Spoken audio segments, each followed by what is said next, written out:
Aruna menatap keluar jendela kamar, senja berganti malam, sementara lampu-lampu kota mulai berkelip. Rumah yang ia tinggali bersama Raka sebenarnya sederhana, tapi baginya rumah itu adalah segalanya. Dari rumah itulah ia membangun harapan, menata cinta, dan berusaha menjadi seorang istri yang baik. Ia mengingat dengan jelas betapa bahagianya dulu, saat pertama kali mereka menempati rumah itu. Aruna yang mengurus hampir semua proses pembelian. Aruna yang mengumpulkan tabungan dari hasil kerja kerasnya. Aruna pula yang menyimpan rapi sertifikat kepemilikan. Namun, semua itu ia lakukan dengan cinta, tanpa sedikit pun mengharapkan pujian. Baginya, rumah ini adalah simbol kebersamaan. Tapi akhir-akhir ini, ada yang berubah. Raka jarang pulang. Alasannya pekerjaan menumpuk. Bila pulang pun, wajahnya dingin, hampir tak pernah lagi menyapa mesra. Aruna mencoba maklum, mencoba memahami, tapi batinnya terusik oleh bisikan-bisikan kecil. Adakah perempuan lain di hidupnya? Ia pernah menanyakan langsung, tapi Raka selalu mengelak. Matanya tajam menusuk, seakan menyalahkan Aruna karena terlalu curiga. Kamu itu jangan berlebihan. Aruna, aku capek kerja seharian, pulang malah disambut tuduhan. Jawaban itu sering membuat Aruna bungkam. Ia tidak ingin memperpanjang masalah. Namun firasat seorang istri jarang salah. Semakin lama, semakin jelas bahwa ada yang disembunyikan Raka. Ponselnya sering berbunyi tengah malam, ia buru-buru menjauh. Senyum yang dulu hanya untuk Aruna kini terlihat samar ketika ia menatap layar. Hari itu, ketika Raka pergi bekerja, Aruna memberanikan diri membersihkan ruang tamu. Dari tumpukan kertas di meja, ia menemukan secari kertas kecil nota makan malam di sebuah restoran mewah. Tanggalnya baru 2 hari lalu. Padahal, malam itu Raka berkata ia lembur di kantor. Dada Aruna berdegup keras. Tangannya bergetar, namun ia berusaha tenang. Ia tidak ingin gegabah. Ia simpan bukti itu, menunggu waktu tepat untuk menghadapinya. Belum hilang rasa sesak itu, datanglah Ratna, ibu mertua yang selama ini sudah sering membuatnya tertekan. Ratna masuk dengan gaya seperti pemilik rumah, tanpa permisi. Aruna, kamu ini gimana sih? Rumah berantakan, suamimu capek kerja, pulang-pulang pasti tambah pusing lihat beginian. Aruna menahan diri. Ia tahu Ratna tak pernah benar-benar menyukainya. Sejak awal pernikahan, mertua itu selalu menganggap Aruna tak pantas untuk Raka. Iya, Bu. Maaf, saya baru selesai beberes. Habis ini saya masak. Ratna melipat tangan di dada, wajahnya sinis. Masak? Masakan kamu itu apa sih? Raka itu pantasnya dapat istri yang bisa melayani, bukan yang asal-asalan begini. Kamu tuh beruntung banget dapat anak saya. Kalau dia mau, banyak perempuan yang lebih cantik, lebih pintar, lebih segalanya dari kamu. Ucapan itu bagai pisau menancap di dada Aruna. Ia menunduk, menelan rasa pahit. Tidak sekali dua kali Ratna melontarkan kata-kata seperti itu. Tetapi kali ini berbeda. Aruna merasakan nada yang lebih tajam, seolah-olah Ratna sedang menyiapkan sesuatu. Malam itu, ketika Raka pulang, Aruna mencoba mengajaknya bicara. Ia tunjukkan nota restoran itu dengan hati-hati. Raka, ini apa? Bukannya kamu bilang lembur? Raka terdiam sejenak, lalu matanya menyipit. Kamu ngorek-ngorek barangku? Suaranya meninggi. Aku khawatir. Kamu bilang kerja, tapi ternyata... Sudahlah, Aruna. Jangan lebay. Kamu itu istri macam apa sih? Selalu curiga? Kalau aku makan di luar, salah? Apa aku harus laporan setiap detik sama kamu? Aruna tercekat. Air matanya menetes. Tapi ia menahan isak. Aku cuma ingin tahu, Raka. Aku cuma ingin jujur dari kamu. Raka membuang napas panjang, kemudian dengan dingin berkata, kalau kamu nggak bisa percaya sama aku, buat apa kita lanjut? Aku capek. Aruna. Aku butuh istri yang ngerti aku, bukan yang bikin masalah terus. Kata-kata itu membuat Aruna terdiam. Ada sesuatu yang berubah di dalam dirinya.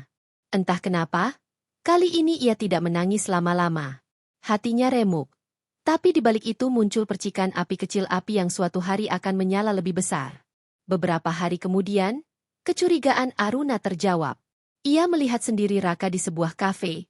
duduk bersama seorang wanita cantik. Wanita itu mengenakan gaun merah, wajahnya dihiasi senyum penuh kemenangan. Dari tatapan mata Raka, Aruna tahu, inilah pelakor itu. Aruna menahan diri untuk tidak membuat keributan di tempat umum. Ia mundur pelan, berbalik, lalu pulang dengan hati berkeping-keping. Di rumah, ia hanya bisa duduk terdiam. Raka sudah melangkah terlalu jauh. Ratna pun semakin sering datang, bahkan mulai menyebut nama wanita itu. Maya itu lebih pantas sama Raka. Dia cantik, sopan, tahu bagaimana menyenangkan laki-laki. Beda sama kamu yang cuma bisa bikin susah. Aruna mendengarkan dengan wajah datar. Dulu mungkin ia akan menangis, tapi kini ia memilih diam. Dalam diamnya, ia menyusun kekuatan. Ia tahu, waktunya akan tiba. Malam-malam panjang ia lalui dengan menatap sertifikat rumah yang disimpannya di laci rahasia. Kertas itu seakan berbisik, mengingatkannya bahwa rumah ini miliknya, bukan milik Raka, bukan pula milik Ratna. Senyum tipis muncul di bibirnya. Mereka mengira dirinya bodoh, tak berdaya, bisa diinjak-injak semaunya. Padahal, mereka tidak tahu rahasia terbesar yang selama ini ia simpan. Hari-hari berikutnya, Aruna masih menjalani rutinitas seperti biasa. Ia masak, ia bereskan rumah. Ia tersenyum tipis saat Raka pulang tanpa menatapnya. Ia biarkan Ratna menghina, ia biarkan Maya datang diam-diam ke rumah dengan alasan teman kerja. Semua itu ia telan dalam diam. Namun, dalam hatinya, api semakin membesar. Ia tahu, badai besar akan segera datang, dan saat itu terjadi, semua akan berubah.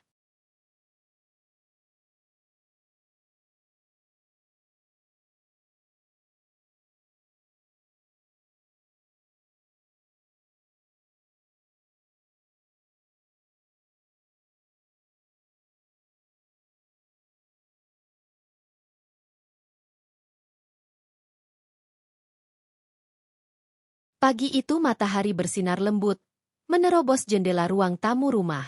Aruna sudah bangun sejak subuh, menyiapkan sarapan sederhana nasi goreng, telur dadar, dan teh hangat. Ia berharap, meski sederhana, sarapan itu bisa sedikit melunakkan hati Raka yang akhir-akhir ini semakin sulit dijangkau. Namun, harapan itu hancur seketika ketika suara Ratna menggema dari depan pintu. "Aruna, kenapa pintunya dikunci? Saya harus nunggu lama di luar, apa kamu nggak tahu diri?" Suara keras itu membuat jantung Aruna berdebar. Ia buru-buru membuka pintu, menyambut ibu mertua dengan senyum terpaksa. "Maaf, Bu. Saya baru saja ke dapur, jadi..." "Alasan. Selalu saja alasan." Ratna melangkah masuk tanpa menunggu dipersilakan. Tatapannya menyapu seluruh ruangan dengan sinis. "Ya ampun. Rumah ini nggak pernah berubah. Kusam, nggak ada sentuhan perempuan yang benar. Kalau Maya yang tinggal di sini, pasti beda." Nama itu lagi. Meh. Setiap kali mendengar nama itu, dada Aruna terasa sesak. Ia mencoba menahan ekspresi wajahnya agar tidak terlihat terluka. "Silakan duduk dulu, Bu. Saya ambilkan minum." Ratna mendengus, meletakkan tasnya di sofa, lalu duduk dengan gaya bak ratu. "Nggak usah repot. Saya cuma mau ngomong jelas-jelas sama kamu. Kamu itu sudah keterlaluan. Anak saya semakin hari semakin kurus, capek kerja, tapi pulang nggak dapat kenyamanan di rumah. Masakanmu hambar, penampilanmu berantakan, nggak heran kalau dia cari kebahagiaan di luar." Aruna menunduk, menggenggam jemari sendiri erat-erat. Kata-kata itu menusuk, tapi ia sudah terbiasa. Ratna seakan sengaja mengupas luka lama, agar terus mengalirkan darah. Tak lama kemudian, pintu rumah terbuka lagi. Raka masuk, wajahnya agak lelah, tapi ketika melihat ibunya, ia langsung tersenyum. "Bu, kok datang gak bilang-bilang dulu?" Ratna berdiri, memeluk anaknya. "Ya ampun, Nak. Ibu gak bisa diam saja lihat kamu kurus begini. Ibu khawatir. Ibu datang untuk jaga kamu." Aruna berdiri terpaku, menatap adegan itu dengan getir. Raka bahkan tidak melirik padanya, seolah-olah ia hanya bayangan di rumah itu. Setelah berbasa-basi, Ratna menoleh ke arah Aruna. "Saya sudah bicara sama Raka. Maya itu anak baik. Dia perhatian, Dia tahu cara membahagiakan laki-laki. Kalau saja kamu nggak ada, mungkin Raka bisa benar-benar bahagia dengan Maya. Aruna merasa dunia berhenti berputar sesaat. Kata-kata itu terlalu jelas, terlalu berani. Ia ingin menjawab, ingin melawan, tapi lidahnya keluh. Ia hanya mampu menatap lantai, berusaha keras menahan air mata. Raka menghela napas, lalu berkata, "Bu, jangan di depan Aruna juga begitu. Nanti dia sakit hati." Ratna mendengus. Memangnya salah kalau saya bicara apa adanya? Anak perempuan itu harus tahu diri. Kalau nggak bisa membahagiakan suami, ya jangan salahkan kalau suami cari yang lain. Itu wajar. Aruna akhirnya memberanikan diri angkat bicara. Suaranya pelan tapi tegas. "Bu, dengan segala hormat, saya istri sah Raka. Saya selalu berusaha jadi yang terbaik. Tapi kalau terus dibandingkan dengan orang lain, saya merasa tidak adil." Tatapan Ratna tajam bagai pisau. Adil? Hidup itu bukan tentang adil, Aruna. Hidup itu tentang pantas. Dan kamu, maaf saja, kamu tidak pantas untuk anak saya. Raka tidak menengahi. Ia hanya diam, seolah setuju dengan semua yang dikatakan ibunya. Diamnya lebih menyakitkan daripada ribuan kata kasar. Hari-hari berikutnya, kehadiran Maya semakin nyata. Ia datang ke rumah tanpa malu, bahkan di hadapan Aruna. Membawa makanan kesukaan Raka, tertawa renyah di ruang tamu, dan duduk di kursi yang biasanya ditempati Aruna saat menemani suaminya. Suatu sore, Aruna sedang melipat pakaian di kamar ketika mendengar suara tawa dari ruang tamu. Ia keluar, dan mendapati Maya duduk di sofa, mengenakan gaun cantik, sementara Raka tampak nyaman di sampingnya. Ratna duduk di kursi lain, ikut tertawa, seperti sedang menerima calon menantu. "Oh, Maya, kamu itu sopan sekali. Pantas saja Raka betah. Ibu suka sama kamu." Ratna menepuk tangan Maya dengan penuh kasih sayang. Aruna berdiri di ambang pintu, wajahnya pucat. "Raka?" Suaranya lirih, hampir tak terdengar. Maya menoleh, senyumnya tipis, penuh ejekan. "Oh, Kak Aruna. Maaf ya, saya tadi diajak Tante Ratna makan malam di sini. Katanya Raka juga kangen masakan saya." Kalimat itu seperti tamparan keras. Aruna menatap suaminya, berharap ia membantah. Tapi Raka hanya tersenyum canggung, tidak berkata apa-apa. Ratna menoleh ke arah Aruna dengan tatapan sinis. "Aruna, kamu nggak usah ribut. Maya itu tamu.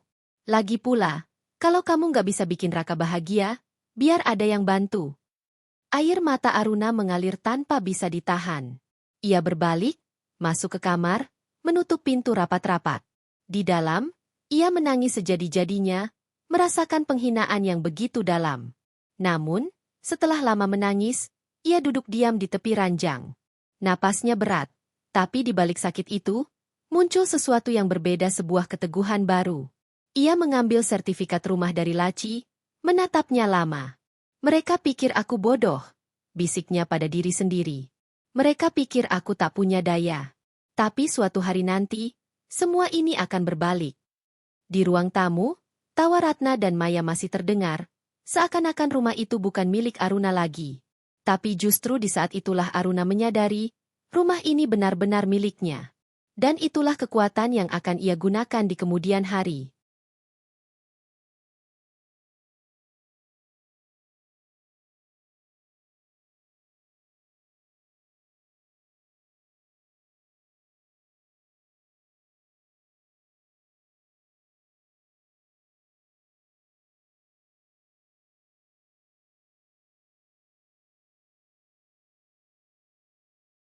Hari itu langit mendung. Awan gelap menggantung rendah seakan ikut menyimpan rahasia pahit di dalam rumah itu. Aruna baru saja selesai menyapu halaman ketika suara gaduh terdengar dari ruang tamu. Ia buru-buru masuk, dan mendapati Ratna berdiri dengan wajah merah padam, sementara Maya duduk manis di sofa, seolah-olah sudah resmi menjadi pemilik rumah. "Aruna, kamu itu sudah terlalu lama menumpang di sini," bentak Ratna.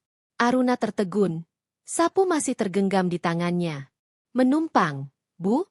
Suaranya lirih, hampir tak percaya dengan kata yang baru saja keluar dari mulut mertuanya. "Iya, rumah ini milik Raka, anak saya. Kamu itu cuma nebeng. Makan hasil keringatnya, bikin susah, bikin malu. Sudah cukup. Lebih baik kamu pergi daripada terus bikin Raka sengsara.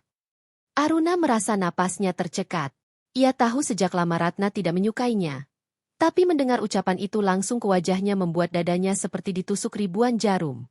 Ia ingin menjawab, ingin berteriak, tapi lidahnya keluh.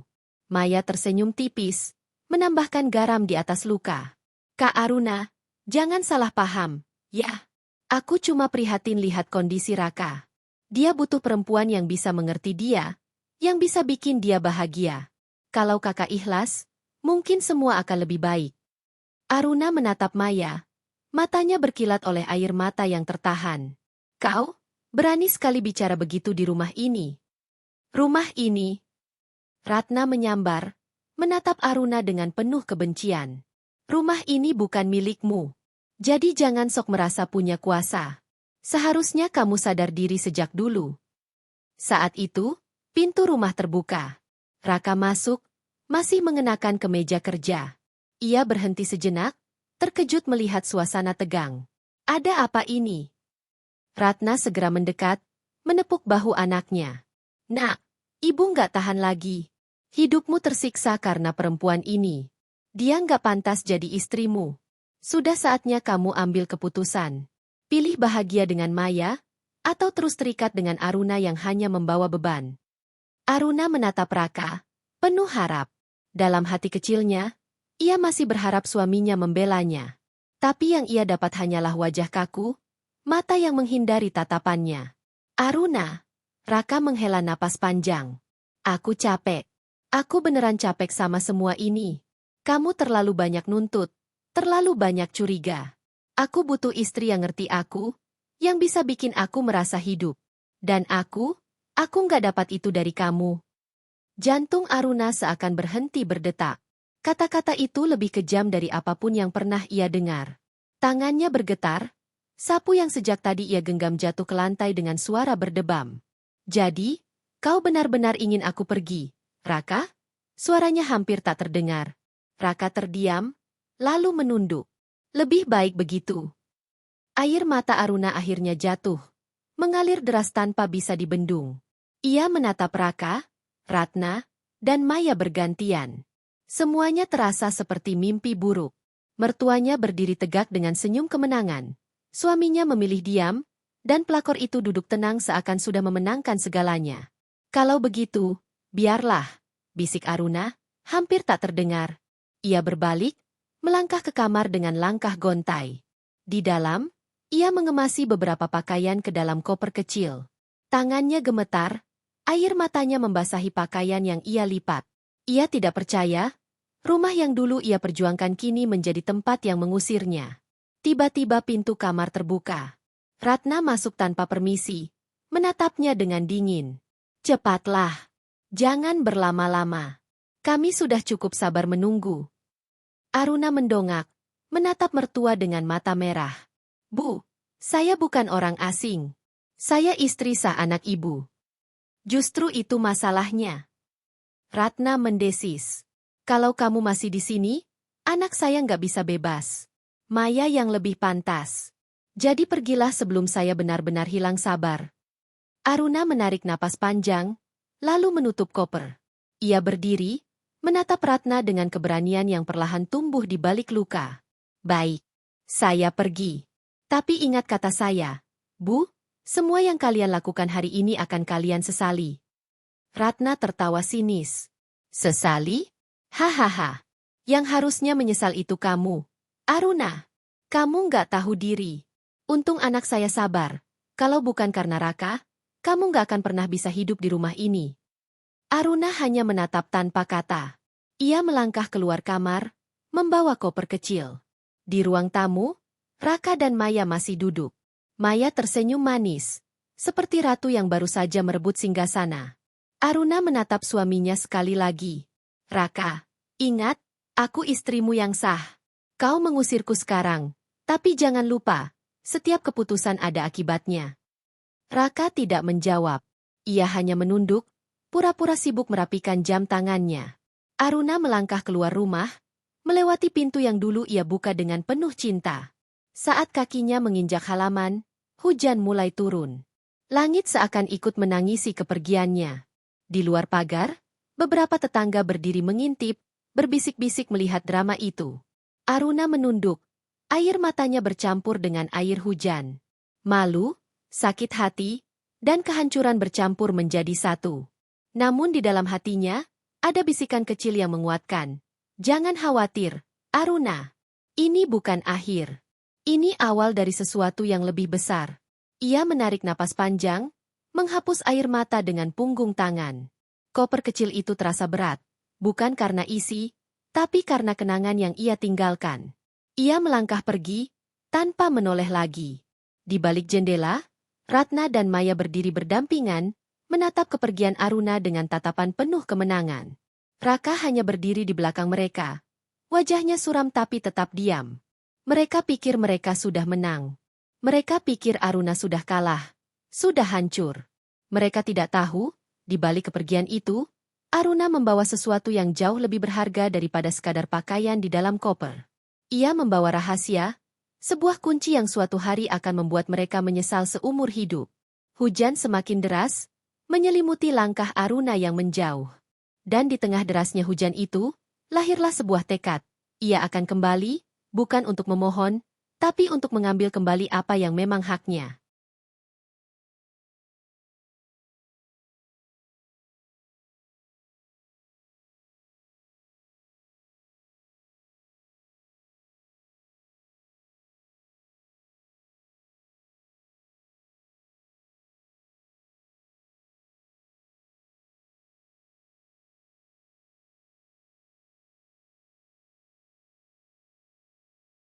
Malam itu Aruna berjalan tanpa tujuan.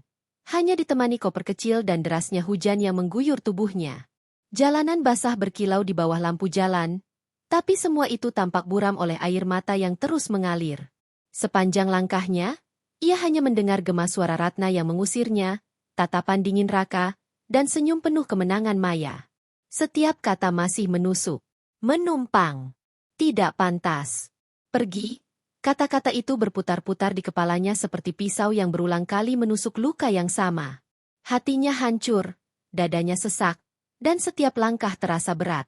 Ia akhirnya tiba di sebuah kontrakan kecil milik temannya, Dira, yang sejak dulu selalu menjadi tempatnya bersandar ketika masalah datang. Dira terkejut melihat Aruna basah kuyup di depan pintu dengan mata bengkak. Ya Tuhan, Aruna! Masuk cepat. Kamu kenapa? Dira menariknya masuk, menutup pintu rapat-rapat. Aruna hanya bisa terisak.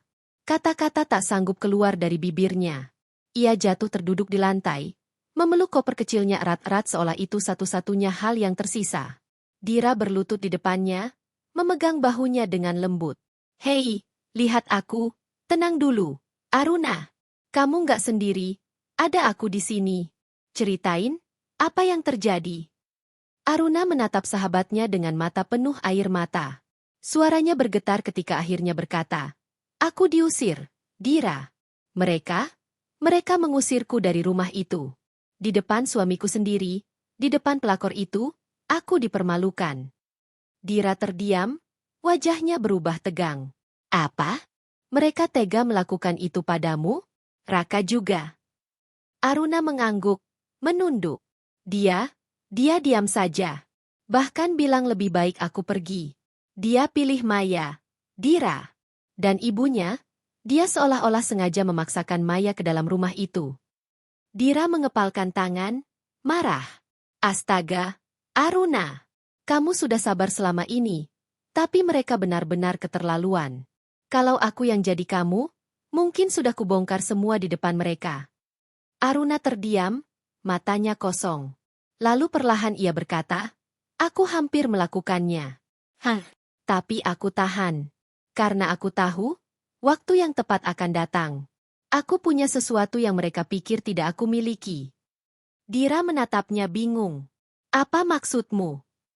Aruna berdiri perlahan, membuka koper kecilnya, lalu mengeluarkan map coklat yang selama ini selalu ia simpan dengan hati-hati. Ia membuka map itu, memperlihatkan selembar sertifikat asli rumah. Mata Dira membesar. Astaga! Aruna, jadi, rumah itu milikku, potong Aruna, suaranya bergetar tapi penuh keyakinan. Atas nama aku, bukan Raka. Semua bukti pembelian, kwitansi, semuanya aku simpan. Mereka mengira aku cuma istri bodoh yang bisa diinjak seenaknya. Tapi mereka lupa. Pondasi rumah itu berdiri dari keringatku, dari tabunganku. Aku hanya membiarkan mereka merasa memiliki. Dan sekarang mereka sudah mengusirku. Seolah-olah aku ini tak berarti. Mereka akan menyesal. Dira. Aku janji. Dira menatap Aruna dengan campuran kagum dan prihatin. Aruna, kamu luar biasa. Tapi jangan terburu-buru. Luka kamu masih dalam. Jangan sampai tekadmu berubah jadi kebencian yang membutakan. Aruna menutup map itu pelan, lalu menatap keluar jendela. Hujan masih deras. Tapi di matanya kini bukan hanya air mata yang mengalir, melainkan api kecil yang menyala. Dira, aku sudah terlalu lama sabar. Aku sudah terlalu lama diam. Mereka pikir aku lemah. Mereka pikir aku nggak berani. Tapi aku akan buktikan. Luka ini justru yang membangkitkan aku. Malam itu Aruna tidak bisa tidur. Ia duduk di lantai, memandangi sertifikat itu berulang kali. Kenangan-kenangan ketika ia berjuang membayar rumah itu kembali menghantam. Betapa ia rela bekerja lebih keras, menghemat, bahkan mengorbankan kebutuhannya sendiri demi bisa memiliki rumah itu. Saat akhirnya berhasil membeli, ia merasa bangga bisa membangun masa depan bersama Raka. Tapi kini, rumah yang seharusnya menjadi istana pernikahan berubah menjadi medan penghinaan. Aruna mengepalkan tangan. Rumah itu bukan sekadar bangunan. Itu simbol perjuanganku. Dan mereka sudah berani mengusirku dari perjuanganku sendiri. Esok paginya, Dira membuatkan sarapan sederhana. Aruna duduk di meja. Wajahnya masih pucat tapi matanya berbeda, ada tekad di sana. Aruna, apa rencanamu sekarang? Tanya Dira hati-hati. Aku akan bangkit, Dira. Aku nggak mau terus tenggelam dalam kesedihan. Aku akan susun langkah. Pertama-tama, aku pastikan dokumen ini aman. Lalu, aku akan siapkan jalan untuk membuat mereka sendiri yang merasakan pedihnya diusir. Dira mengangguk pelan, lalu menggenggam tangan sahabatnya. Aku akan selalu dukung kamu. Kamu nggak sendiri. Aruna menatapnya dengan mata berkaca-kaca, lalu tersenyum tipis. Terima kasih. Kamu satu-satunya orang yang masih percaya padaku. Hari-hari berikutnya Aruna mulai menata hidupnya kembali. Ia mencari pekerjaan paruh waktu untuk menyibukkan diri, berusaha bangkit dari rasa hancur. Meski setiap malam ia masih menangis diam-diam, tapi setiap pagi ia berdiri dengan kekuatan baru. Sementara itu, kabar tentang dirinya yang diusir mulai tersebar di lingkungan sekitar. Tetangga-tetangga berbisik-bisik, sebagian mengasihani, sebagian lagi menganggapnya lemah. Aruna hanya tersenyum pahit mendengarnya. Mereka tidak tahu apa yang sebenarnya ia simpan. Suatu sore, ketika ia berjalan melewati jalan dekat rumah lamanya, ia melihat dari kejauhan Maya sedang tertawa di teras bersama Ratna. Raka duduk di samping, wajahnya tampak tenang. Pemandangan itu menusuk hatinya, tapi ia tetap melangkah tegak. Dalam hati ia berkata, nikmati dulu kebahagiaan semu kalian. Karena sebentar lagi, semua itu akan hancur. Aruna tidak lagi hanya menjadi perempuan yang terluka. Ia sedang berubah, dari korban menjadi sosok yang perlahan menyiapkan balas dendam elegan. Luka di hatinya menjadi bahan bakar. Dan dari luka itulah lahir tekad yang tidak bisa dipatahkan.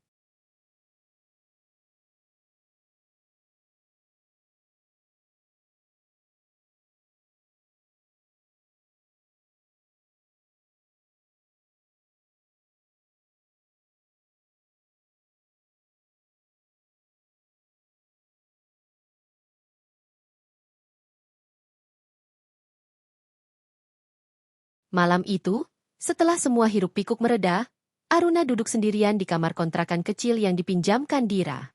Lampu redup menerangi wajahnya yang masih terlihat lelah.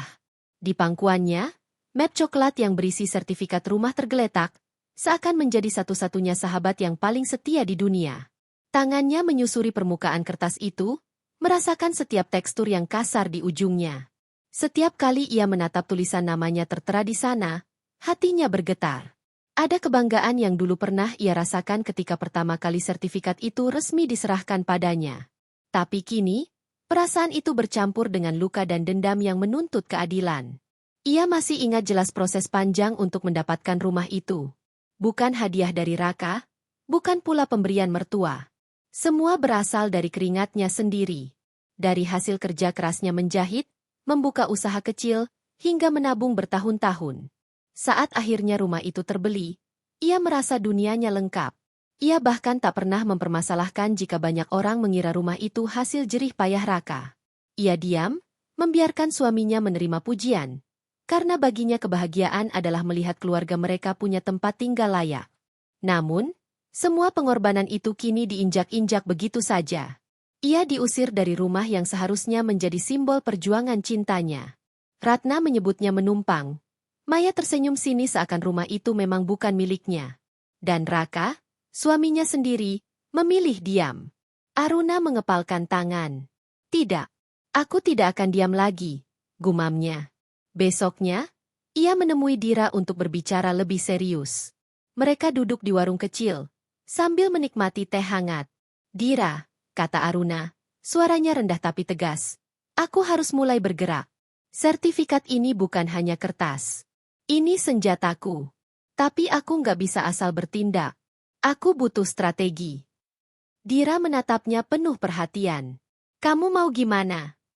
Aruna terdiam sejenak, lalu berkata, pertama, aku akan pastikan semua dokumen ini aman secara hukum. Aku harus tahu kalau mereka nggak bisa berbuat macam-macam. Kedua, aku ingin pelan-pelan membuat mereka merasa benar-benar nyaman tinggal di rumah itu, seolah-olah semua milik mereka. Biar saat waktunya tiba, kejutan yang mereka dapat lebih menyakitkan. Dira mengangguk, matanya berbinar.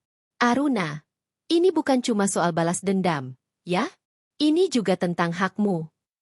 Aruna tersenyum tipis. Hakku, harga diriku, semuanya. Mereka harus tahu siapa yang sebenarnya mereka injak. Hari itu juga, Aruna mendatangi kantor notaris yang dulu mengurus pembelian rumah. Ia bertemu dengan Pak Herman, seorang pria parubaya yang masih mengenalnya. Aruna?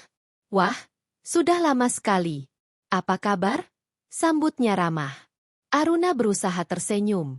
Baik, Pak. Saya mau memastikan lagi tentang sertifikat rumah saya. Takutnya ada masalah.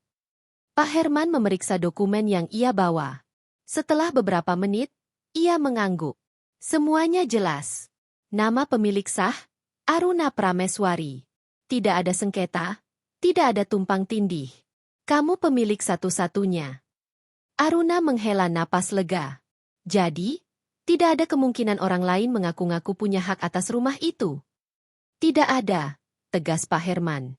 Selama sertifikat ini di tanganmu, tidak seorang pun bisa mengambil alih. Kalaupun ada yang nekat, kamu bisa menuntut mereka secara hukum. Mendengar itu, Aruna merasa dadanya sedikit lebih ringan. Ia menggenggam erat map coklat itu, seolah semakin yakin dengan jalannya. Keluar dari kantor notaris, langkahnya lebih mantap. Ia menatap langit biru yang baru saja cerah setelah hujan semalaman. Mereka kira aku hanya perempuan lemah. Mereka salah besar. Hari-hari berikutnya, Aruna menjalani hidup sederhana di kontrakan Dira. Tapi dalam diam, ia terus memantau kabar tentang rumahnya. Dari cerita tetangga, ia tahu Ratna semakin sering menginap di sana, bahkan membawa keluarga besarnya untuk berkunjung. Maya juga semakin berani, hampir setiap hari datang dan bertingkah seolah-olah itu rumahnya sendiri. Setiap kabar itu sampai ke telinga Aruna, hatinya perih. Namun, ia memilih menahan diri. Biarkan saja mereka semakin nyaman, pikirnya. Karena ketika waktunya tiba, rasa sakitnya akan berkali lipat. Suatu malam, ia kembali membuka map coklat itu. Matanya menatap sertifikat dengan sorot berbeda bukan hanya sebagai bukti kepemilikan, tapi sebagai alat untuk mengembalikan harga dirinya.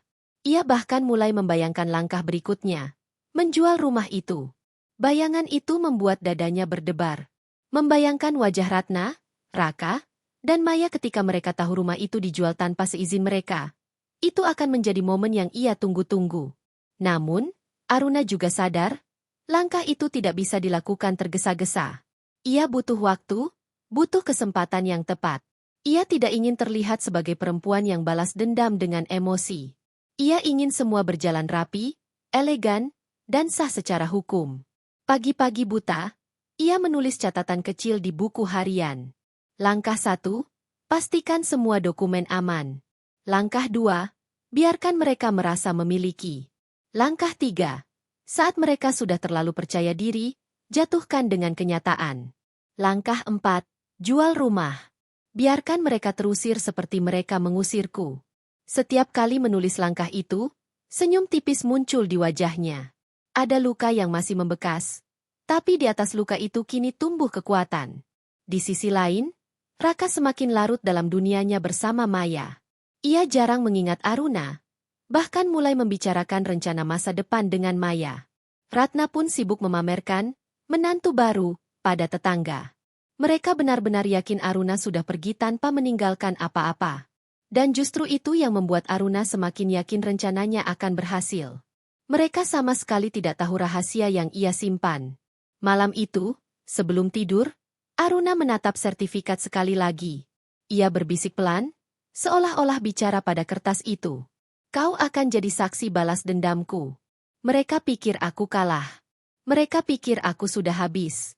Tapi denganmu, aku akan membuat mereka berlutut.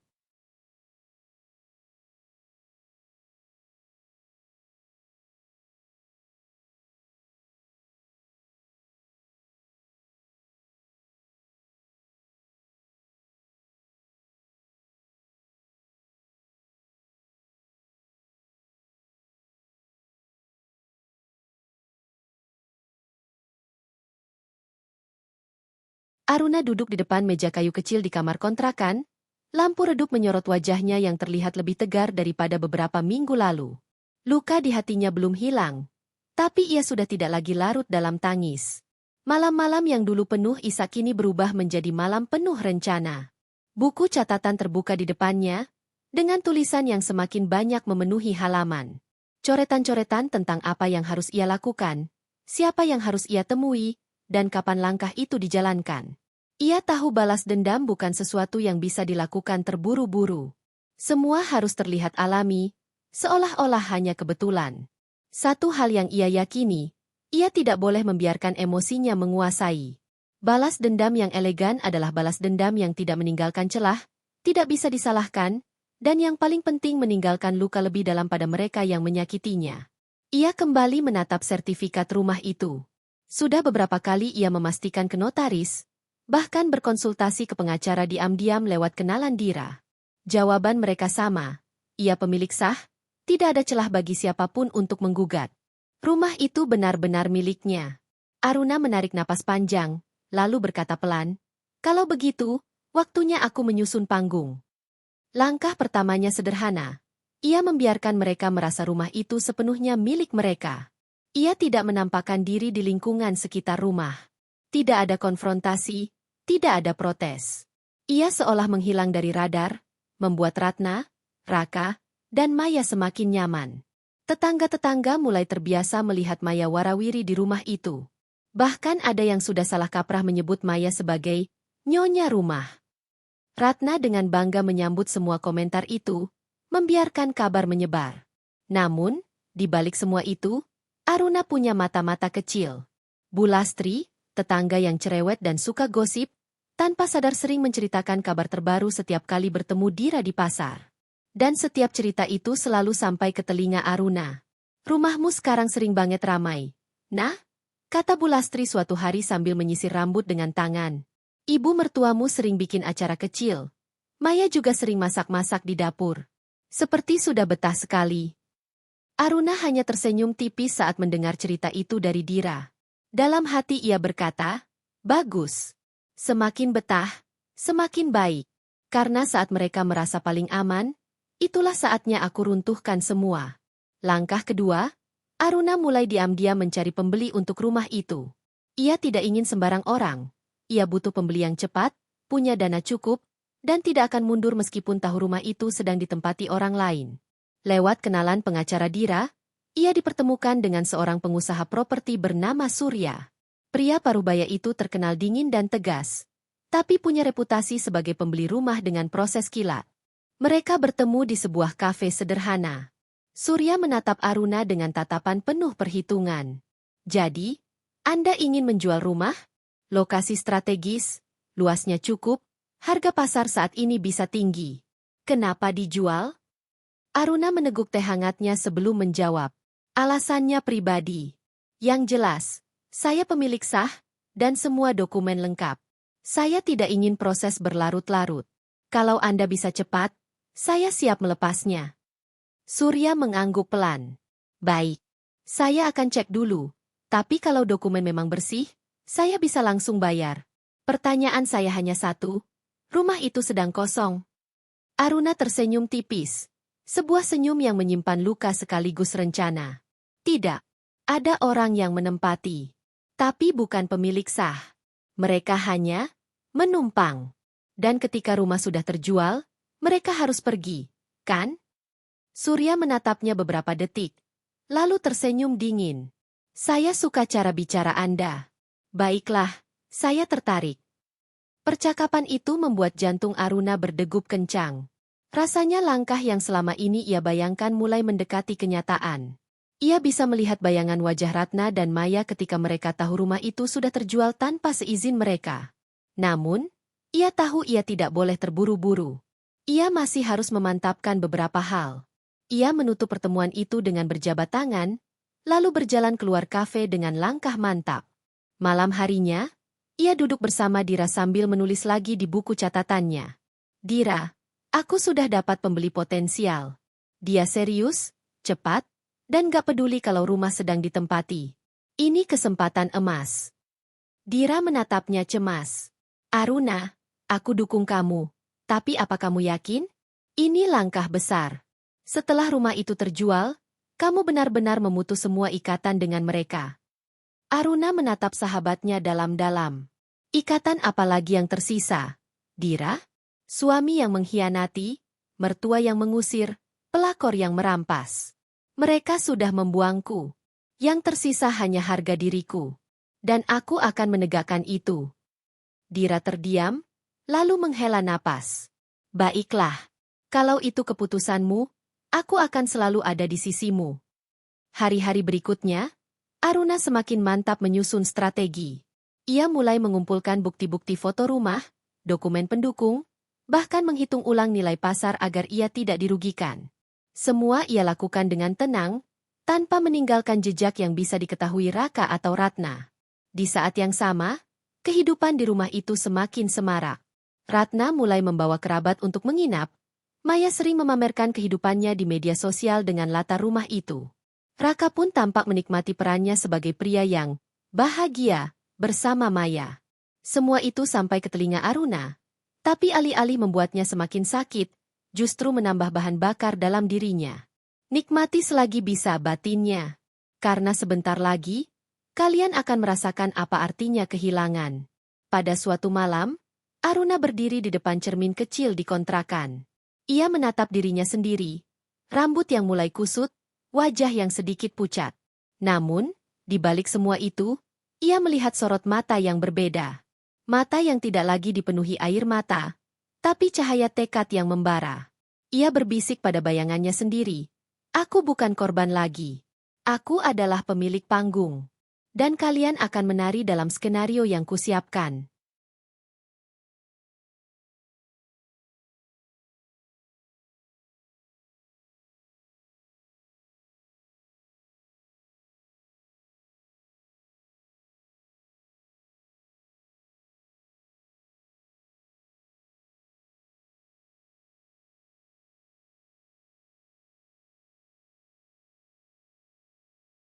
Hari itu langit tampak teduh. Awan menggantung di atas kota seperti selimut abu-abu. Aruna melangkah keluar dari kantor notaris dengan perasaan yang campur aduk. Di tangannya ada dokumen baru yang sudah distempel resmi, menandakan proses persiapan penjualan rumahnya hampir selesai. Ia tahu, hanya tinggal sedikit waktu lagi sebelum semua rencananya meledak seperti bom yang tak bisa dihentikan. Ia berjalan menyusuri trotoar dengan langkah mantap. Tidak ada lagi jejak perempuan rapuh yang dulu diusir dengan hinaan. Kini, ia adalah perempuan yang memegang kendali. Setiap napasnya mengandung tekad. Setiap langkahnya membawa bayangan balas dendam yang semakin dekat.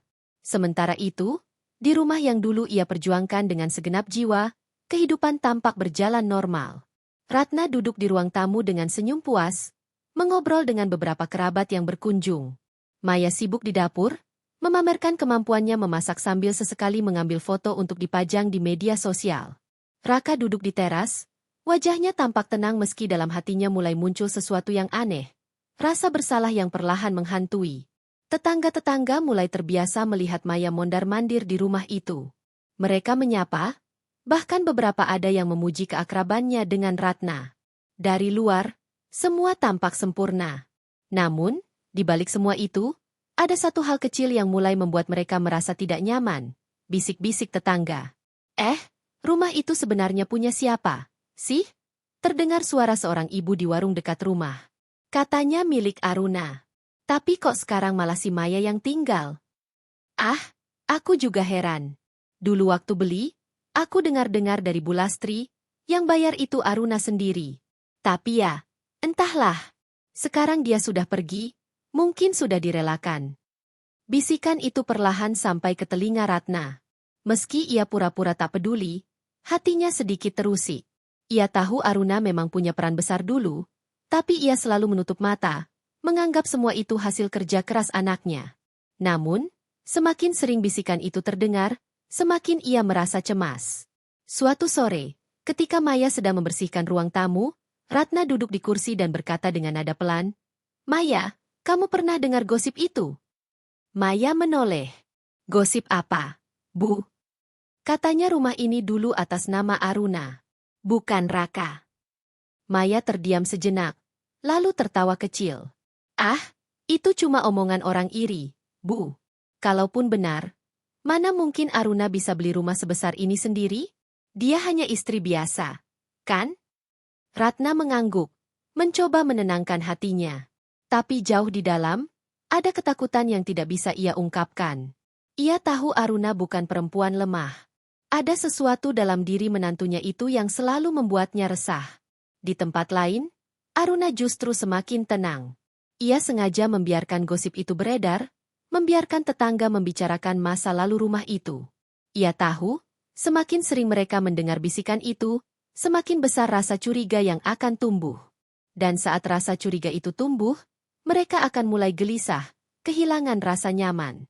Malam itu, Aruna duduk bersama Dira sambil menyeruput teh hangat. "Aku tidak perlu melakukan apa-apa untuk saat ini, Dira. Cukup diam. Biarkan gosip itu bekerja untukku." Dira menatapnya dengan kagum. "Kamu benar-benar berubah, Aruna. Kamu dulu selalu menghindari konflik, tapi sekarang, kamu seperti punya kendali penuh." Aruna tersenyum tipis. "Aku sudah terlalu lama diam. Sekarang saatnya aku yang mengatur jalannya cerita." Hari-hari berikutnya, langkah Aruna semakin mantap. Ia menemui Surya lagi untuk membicarakan harga akhir. Surya menatap dokumen yang ia bawa, lalu mengangguk puas. "Semuanya lengkap. Saya bisa segera siapkan pembayaran." Begitu tanda tangan perjanjian dilakukan, rumah itu resmi berpindah tangan, katanya dengan nada datar. Aruna merasakan jantungnya berdetak cepat.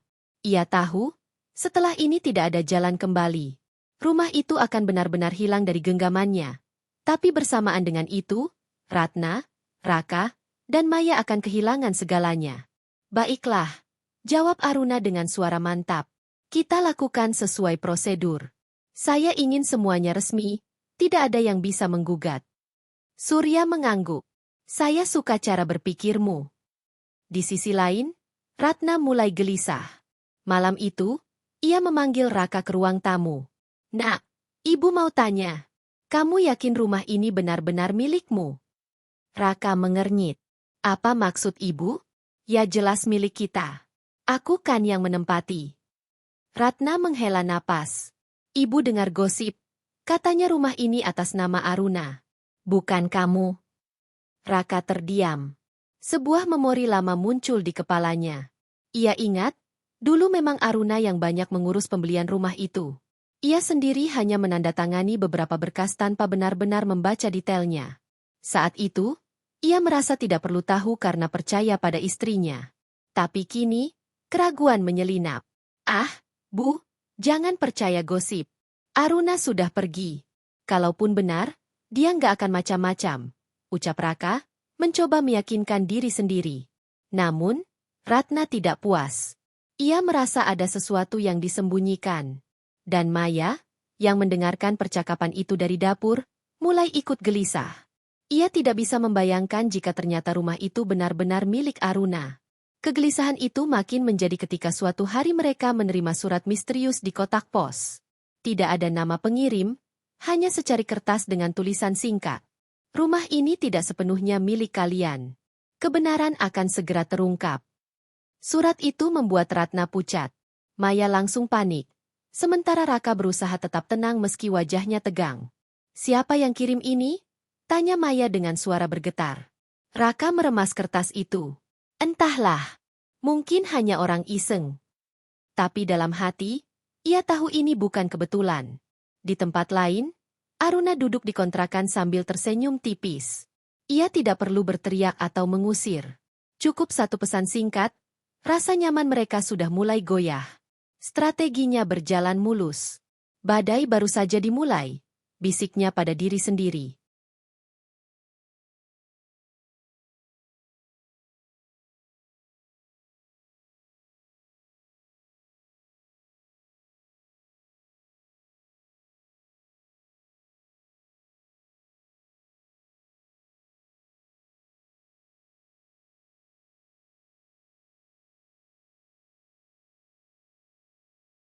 Hari itu suasana rumah tampak normal dari luar. Anak-anak kecil masih bermain di halaman. Suara radio tetangga terdengar samar, dan angin sore berembus lembut lewat jendela. Namun di dalam rumah, suasana berbeda.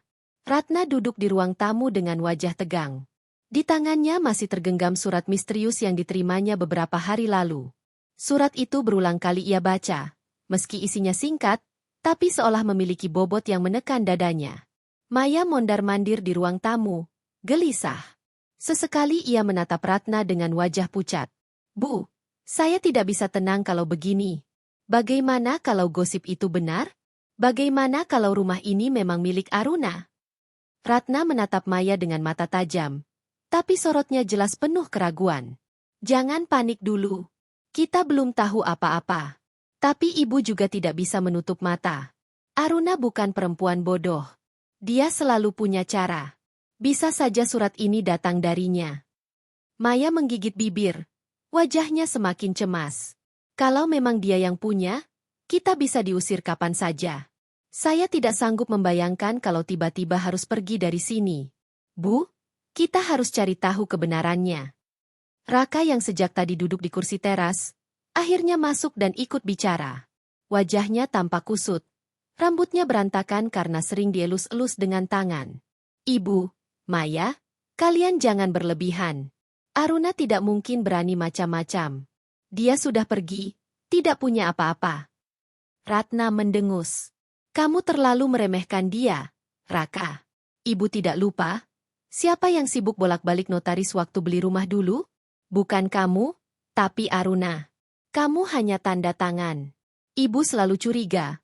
Tapi saat itu tidak pernah menggali lebih jauh. Raka terdiam. Kata-kata ibunya membuatnya kembali pada kenangan lama. Ia memang ingat betul Aruna yang mengurus semua. Ia bahkan ingat Aruna beberapa kali menolak bantuannya, karena katanya semua sudah beres. Saat itu ia merasa lega. Tapi sekarang penyesalan kecil mulai muncul. Bagaimana kalau memang benar nama Aruna yang tertera di sertifikat? Maya duduk di samping Ratna. Suaranya lirih tapi penuh ketakutan. Bu, bagaimana kalau kita cek langsung? Kita bisa ke kelurahan, ke notaris, atau ke kantor pertanahan. Dari sana pasti jelas siapa pemiliknya. Ratna menatapnya, lalu mengangguk pelan. Kamu benar. Kita harus pastikan sebelum semuanya terlambat. Jangan sampai nanti tiba-tiba ada orang datang dan mengusir kita. Raka mencoba menolak, tapi Ratna sudah berdiri. Besok kita urus. Kamu ikut, Raka. Ibu tidak mau lagi dibohongi gosip. Malam itu, suasana rumah penuh ketegangan. Maya tak bisa tidur. terus saja memikirkan kemungkinan terburuk. Ratna sibuk menyusun rencana, sementara Raka hanya duduk termenung dengan wajah gelisah. Sementara itu, di kontrakan kecil, Aruna duduk di kursinya dengan senyum tipis. Ia tahu, surat misterius itu sudah bekerja. Dira duduk di sampingnya, menatap heran. Kamu yakin langkahmu tidak terlalu cepat, Aruna? Kalau mereka benar-benar cek ke notaris, bukannya jadi tahu kalau sertifikat memang atas nama kamu? Aruna menatap sahabatnya dengan tenang. Memang itu yang aku mau, Dira. Aku ingin mereka sendiri yang menemukan kebenaran itu. Biarkan mereka kaget, biarkan mereka panik. Dan saat panik itu datang, aku sudah siap dengan langkah berikutnya. Dira menghela napas, separuh kagum separuh cemas. Kamu seperti main catur. Semua bidak kamu atur, sementara mereka bahkan tidak sadar sudah terjebak. Aruna menutup matanya sejenak, lalu membuka lagi dengan tatapan dingin. Dulu aku hanya pion di permainan mereka. Sekarang aku yang jadi pemain. Keesokan harinya, Ratna benar-benar menepati rencana. Ia, Maya, dan Raka berangkat ke kantor pertanahan dengan wajah serius.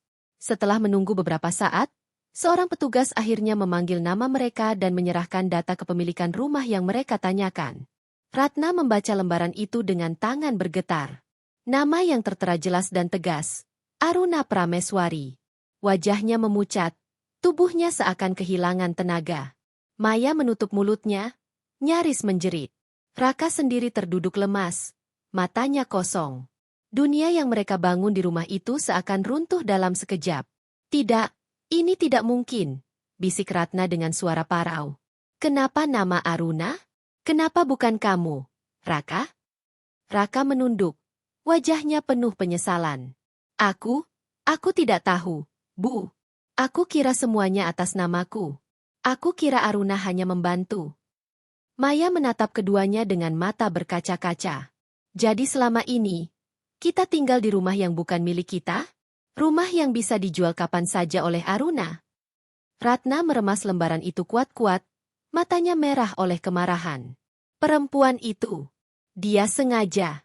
Dia diam selama ini hanya untuk mempermainkan kita. Tidak bisa. Kita tidak boleh biarkan dia berbuat seenaknya.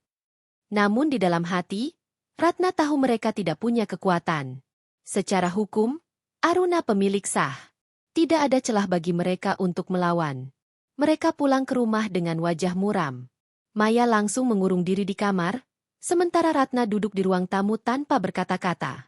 Raka hanya berjalan mondar-mandir, bingung harus berbuat apa. Di sisi lain, kabar itu dengan cepat sampai ke telinga Aruna melalui Bu Lastri yang tak sengaja mendengar obrolan Ratna di telepon dengan salah satu kerabatnya. Dira yang mendengar cerita itu dari Bu Lastri segera menyampaikan pada Aruna. Aruna tersenyum tipis, hatinya lega. Bagus. Sekarang mereka tahu kebenarannya. Itu langkah pertama. Setelah ini, mereka akan mulai hidup dalam ketakutan. Mereka tidak lagi merasa aman. Malam itu, Ratna memanggil Raka dan Maya. Suaranya penuh kemarahan bercampur frustasi. Kita harus lakukan sesuatu.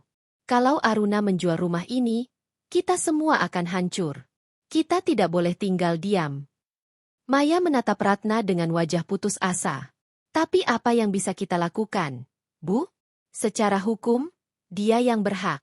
Kita tidak punya apa-apa untuk melawan. Ratna menatap Raka, matanya tajam. Kamu suaminya. Kamu pasti punya cara.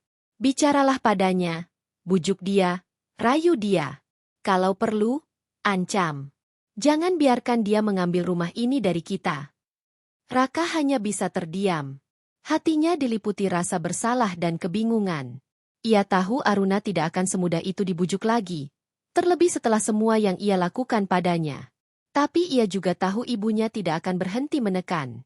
Di balik semua itu, Aruna sudah menyiapkan langkah berikutnya. Ia tidak akan menunggu mereka datang padanya. Ia akan membuat mereka semakin terjebak dalam lingkaran kepanikan, sampai akhirnya mereka sendiri yang menghancurkan diri mereka. Dalam diam, ia menulis di buku catatannya. Langkah berikutnya, buat mereka datang padaku. Biarkan mereka yang memohon.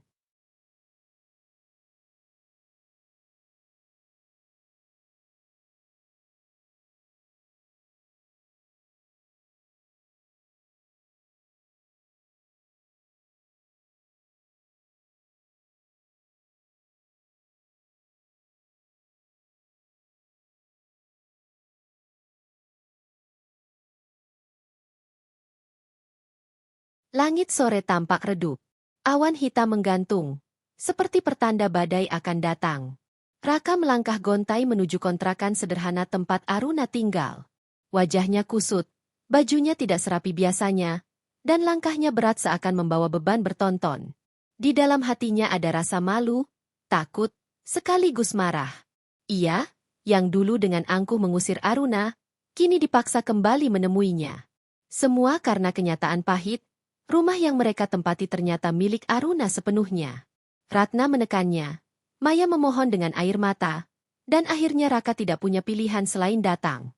Ia mengetuk pintu dengan gugup. Suara sandal beradu dengan lantai terdengar dari dalam, lalu pintu terbuka. Aruna muncul dengan wajah tenang, mengenakan gamis sederhana dan jilbab yang tertata rapi. Senyum tipis tersungging di bibirnya, tapi bukan senyum manis penuh kasih sayang seperti dulu. Itu senyum dingin, penuh ironi. Raka? Sapa Aruna pelan. Jarang sekali kamu datang ke tempat sesederhana ini. Ada perlu apa? Raka tercekat. Ia tidak menyangka disambut dengan sikap setenang itu. Dulu, Aruna selalu menyambutnya dengan penuh hangat. Kini yang ia lihat hanyalah ketegasan yang sulit ditembus. Boleh aku masuk? Tanya Raka akhirnya. Aruna menyingkirkan tubuhnya, memberi ruang. Silakan. Raka melangkah masuk, duduk di kursi rotan yang sudah mulai lapuk. Aruna menutup pintu, lalu duduk di seberangnya. Suasana hening sejenak. Raka mengatur napas, mencoba menyusun kata. Aruna, aku datang bukan untuk bertengkar. Aku hanya ingin bicara baik-baik. Aruna menyandarkan tubuhnya, menatapnya lurus. Baik, bicara saja. Aku dengar. Raka menunduk, suaranya lirih. Aku tahu, selama ini aku banyak salah padamu. Aku tahu aku sudah menyakitimu, mengusirmu, dan membuatmu sengsara. Tapi, aku mohon, jangan ambil rumah itu dari kami. Aruna tidak kaget. Ia sudah tahu arah pembicaraan ini. Bibirnya melengkung tipis. Jadi sekarang kau mengakui rumah itu milikku? Raka terdiam. Kata-kata itu bagai belati menusuk dadanya. Tapi ia terpaksa mengangguk. Ya, aku tahu itu namamu yang tertera di sertifikat. Tapi, rumah itu tempat ibu tinggal, tempat kami bernaung. Jangan usir kami dari sana. Aruna tertawa kecil, tapi tawanya pahit. Raka, dengar baik-baik. Dulu saat aku masih tinggal di sana, apa kau peduli saat aku diusir dengan hinaan? Apa kau pernah menoleh saat aku menangis di depan pintu? Sementara kau berdiri di samping Maya sambil menatapku seperti orang asing? Sekarang kau datang memohon padaku, setelah tahu aku pemilik sah rumah itu? Lucu sekali. Raka menggigit bibirnya. Aku mengaku salah. Aruna, aku minta maaf. Tapi pikirkan ibu. Dia sudah tua, tidak mungkin berpindah-pindah. Maya juga, dia tidak sanggup kalau harus kehilangan rumah itu. Mata Aruna menajam.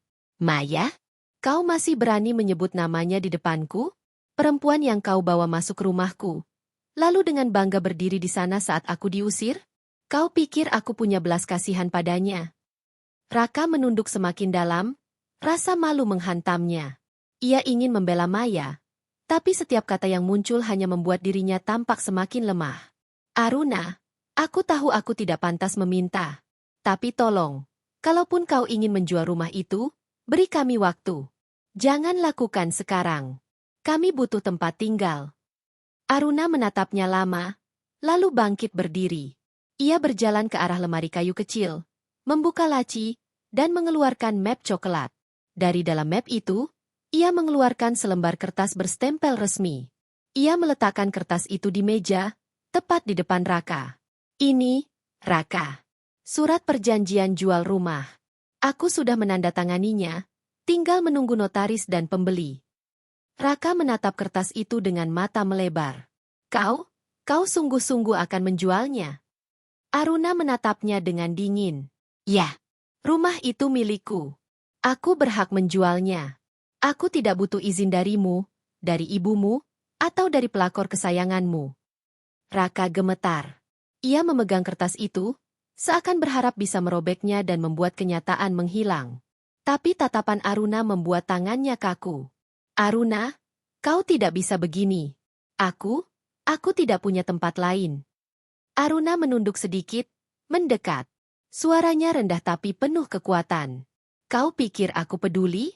Saat kau mengusirku, kau juga tidak peduli kemana aku pergi.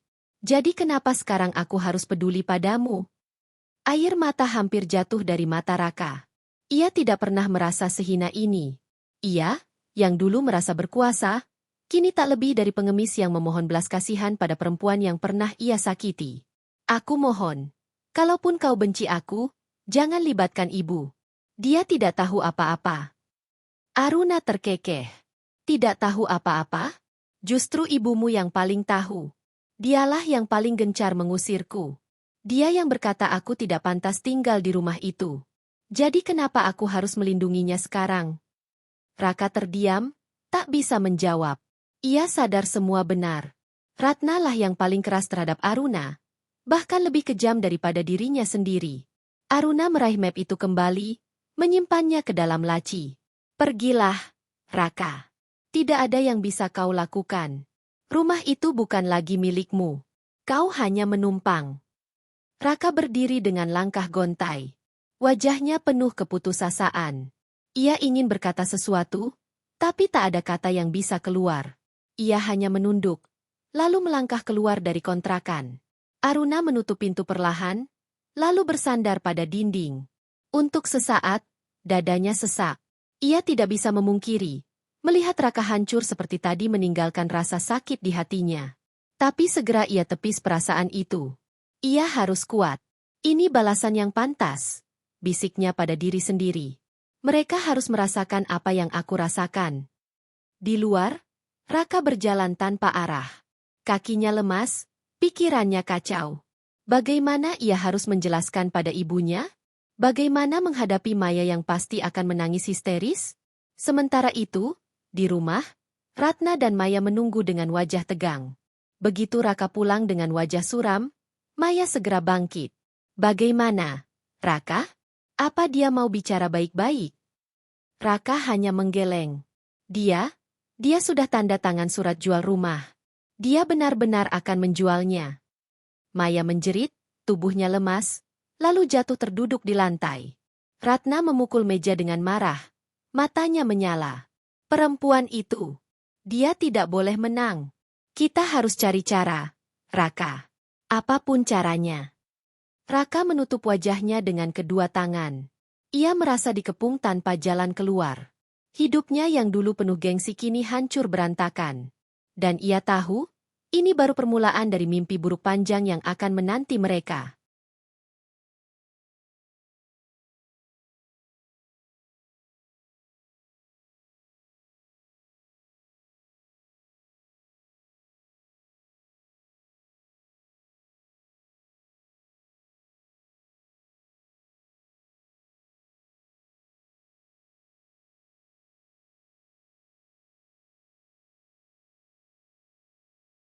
Hari itu langit biru cerah.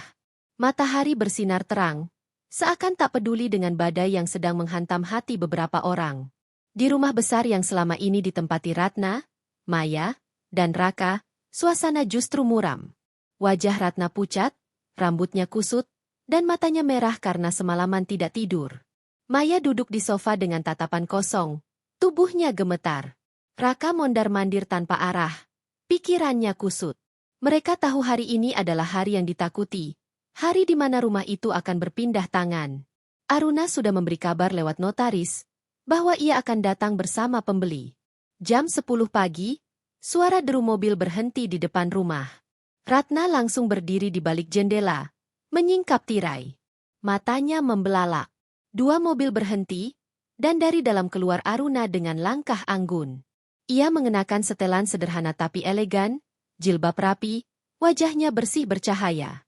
Di sampingnya ada Dira, yang tersenyum penuh dukungan. Di belakang mereka, seorang pria parubaya berpakaian resmi turun dari mobil lain Pak Herman, notaris yang akan mengurus semua dokumen.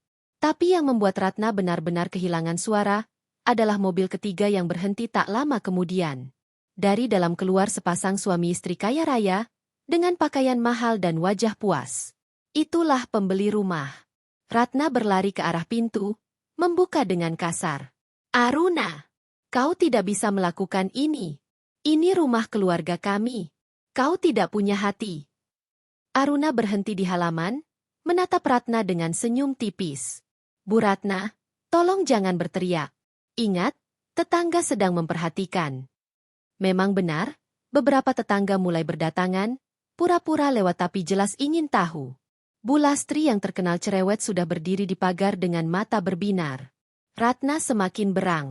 Kau perempuan kejam. Kau tega menjual rumah ini, padahal ibu sudah tua. Kau tidak takut dosa. Aruna menatap Ratna lurus-lurus. Suaranya tegas tapi tenang. Bu Ratna, saya hanya mengambil hak saya. Rumah ini milik saya. Atas nama saya, dibeli dengan uang saya. Waktu saya diusir dari sini, apakah ibu memikirkan kemana saya harus pergi? Apakah ibu peduli saya punya tempat tinggal atau tidak? Sekarang saatnya ibu merasakan apa yang dulu saya rasakan. Tetangga yang mendengar bergumam pelan, beberapa mengangguk-angguk. Ratna memerah, merasa dipermalukan di depan orang banyak. Raka maju, wajahnya memelas. Aruna, tolong, jangan lakukan ini. Kalaupun kau ingin menjualnya, beri kami waktu. Kami tidak punya tempat tinggal lain.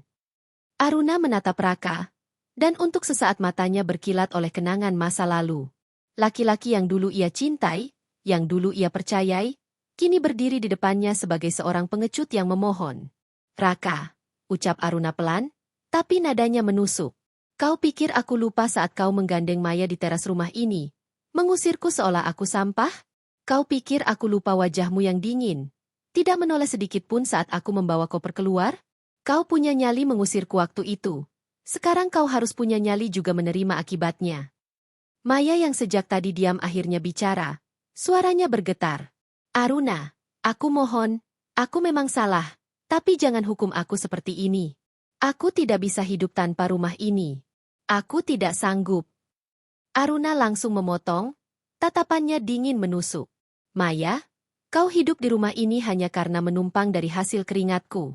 Kau masuk sebagai orang ketiga, merebut apa yang bukan milikmu. Dan sekarang, kau akan keluar sebagai orang yang kalah. Itu sudah pantas. Tangis Maya pecah, tubuhnya jatuh terduduk di teras. Ratna mencoba menopangnya, tapi dirinya sendiri nyaris roboh karena marah bercampur putus asa. Pak Herman mendekat dengan berkas di tangan.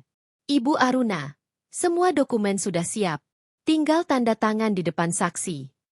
Aruna mengangguk, lalu berjalan ke meja kecil yang sudah disiapkan. Tetangga-tetangga semakin ramai berkumpul, berbisik-bisik menyaksikan drama nyata di depan mata. Dengan tangan mantap, Aruna menandatangani surat jual beli. Pembeli ikut menandatangani, lalu Pak Herman mengesahkan dengan stempel resmi.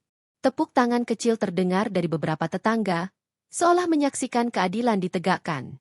Ratna menjerit. Tidak, ini tidak adil. Kau licik. Aruna, kau sengaja merencanakan semua ini.